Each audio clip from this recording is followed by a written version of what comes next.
रायपुर से अगली खबर आपको बता रहे हैं, जहां राज्य सरकार ने नई गाइडलाइन जारी की है। जमीन की सरकारी दरें 10% से 100% तक बढ़ा दी गई हैं। सरकार द्वारा तय नई दरें 20 नवंबर से प्रभावी होंगी। रेट बढ़ने से रजिस्ट्री शुल्क भी महंगा हो जाएगा, जाहिर है इस पर असर पड़ेगा। रेट बढ़ने से जमीन खरीदना और बेचना भी महंगा हो जाएगा। तो जो बेचने वाले हैं उनके लिए तो अच्छी खबर है, उन्हें अब मुनाफा मिलेगा, लेकिन सीधा 10 से 100%। और जिन्हें खरीदना है उन्हें अब बहुत महंगी प्रॉपर्टी मिलेगी। इनकी पहले से जमीन है, पहले से प्रॉपर्टी है, उनकी तो बल्ले बल्ले। खैर, ये एकदम से जो निर्णय लिया गया है, ये जो गाइडलाइन जारी हुई है, इसमें इतनी बड़ी हाइप पे जाकर क्यों रेट्स को डिफरेंस किया गया है?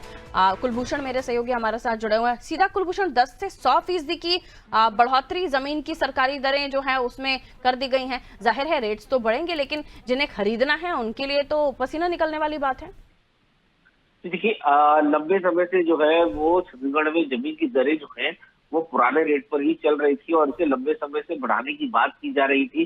करीब कांग्रेस के समय से ही जमीन की दरें जो है वो बढ़ाने की बात की जा रही थी, लेकिन इसमें कोई भी बढ़ोतरी नहीं हुई थी। सरकारी रेट जो है वह पुराना ही चल रहा था, लेकिन इसमें जो दलाल है, जो बीच के जो भू माफिया थे, वो अपनी जमीनों के रेट बेवजह जो बढ़ाए जा रहे थे। क्योंकि देखिए, तरक्की तो हो रही थी, रोड बन रही थी, विस्तार हो रहा था, शहर ग्राम जिला सब बदल रहे थे, लेकिन सरकारी रेट में कोई भी परिवर्तन नहीं आ रहा था। और इसका फायदा जो है वो जो भू माफिया थे और जो जमीन बेचने जो दलाल होते हैं, वो इसका फायदा जो है वो आसानी से उठा रहे थे। और यही वजह है कि सरकारी रेट में अब इसका बदलाव किया गया है। जो सरकारी रेट है उसके अनुसार अब 20 नवंबर से जो प्रभावित जितने भी जिले हैं, सभी जगहों पर जमीन प्लॉट और जो घर की रजिस्ट्री है, इन सबको संशोधित जो है गाइडलाइन, इसका मूल्य जो है बढ़ाया गया है।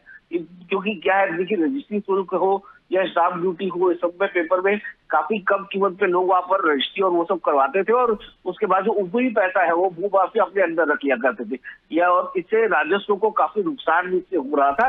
और जो कांग्रेस लंबे समय से चीज को उठा रही थी, और उसके बाद आखिरकार अब जब सरकार आई है तो उसके बाद ये फैसला लिया गया है, और कहीं ना कहीं ये सरकार के लाभदायक है। हाँ, ये बात जरूर है कि लोगों को शुरुआती दौर पर दिक्कत जरूर होगी, लेकिन चूंकि पहले से ही भू माफियाओं द्वारा काफी बड़े पैमाने पर यहाँ पर जमीनों के रेट जो है वो बढ़ाए गए थे, रजिस्ट्री और सब में थोड़ा सा दिक्कत जरूर जाएगा, रजिस्ट्री थोड़ी महंगी पड़ेगी, लेकिन काफी लंबे समय से जिस तरह से वो बढ़ाया गया था उसका रेट और भू माफिया द्वारा, उससे थोड़ी राहत सरकार को मिलेगी। सरकार के पास राजस्व आएगा जरूर, लोगों को थोड़ी दिक्कत होगी, लेकिन चूंकि कहते हैं कि समय के साथ एक चीज का आदत होता है और समय के साथ चीजों में बदलाव होता है, और समय के साथ चीजों में बदलाव होता है। और ये जाहिर सी बात है, प्रॉपर्टी की कीमतें हैं जिसको लेकर जो रेट्स हैं वो थोड़े से बदल गए हैं। इसलिए छत्तीसगढ़ वासी जो भी इस खबर को देख रहे हैं, सुन रहे हैं, उन्हें थोड़ा सा रेट को देखकर ही अपना आगे के प्लान्स जो जमीन